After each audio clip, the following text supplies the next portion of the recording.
A court in the United Arab Emirates sentenced 8 people including an American to up to a year in prison Monday after being convicted in connection to a satirical video about youth culture in Dubai. The video they produced and uploaded to the internet was a spoof documentary of would-be gangster youth in the Gulf Arab city-state. The state-owned daily The National said they were accused of defaming the image of United Arab Emirates society abroad. Supporters of the defendants reported that they were charged under a 2012 cybercrimes law that tightened penalties for challenging authorities. Shezanne Cassim, a 29-year-old U.S. citizen from Woodbury, Minnesota, became the public face of the defendants after his family launched an effort to publicize his months-long incarceration following his arrest in April. Cassim, who was born in Sri Lanka and moved to Dubai for work after graduating from the University of Minnesota in 2006, was sentenced Monday to a year in prison followed by deportation and received a 10,000 dirham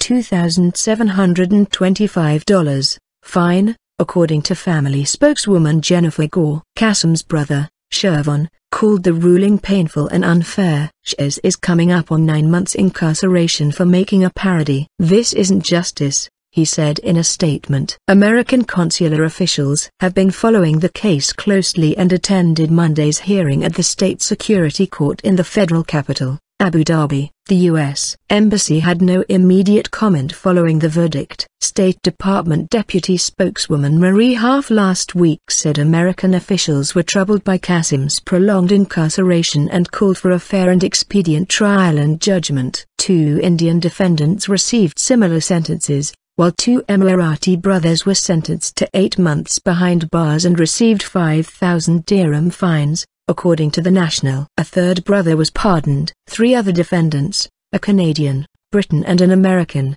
were convicted and sentenced in absentia to the penalties given to their other foreigners. They have never been detained by authorities and so are unlikely to serve their sentences.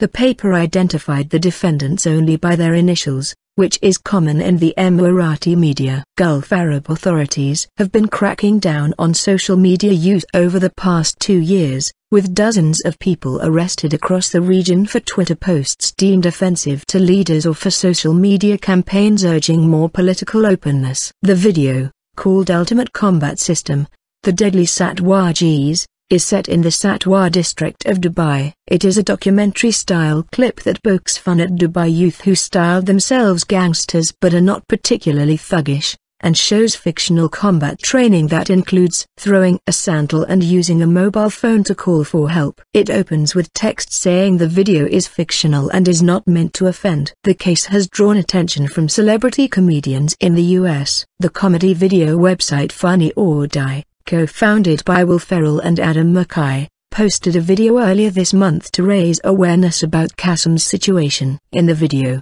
McKay says, "Basically Dubai, if you want to be viewed as an international destination, don't put people in jail for making silly videos. It's one thing to have a bad sense of humor. It's another thing to lock somebody up because of it."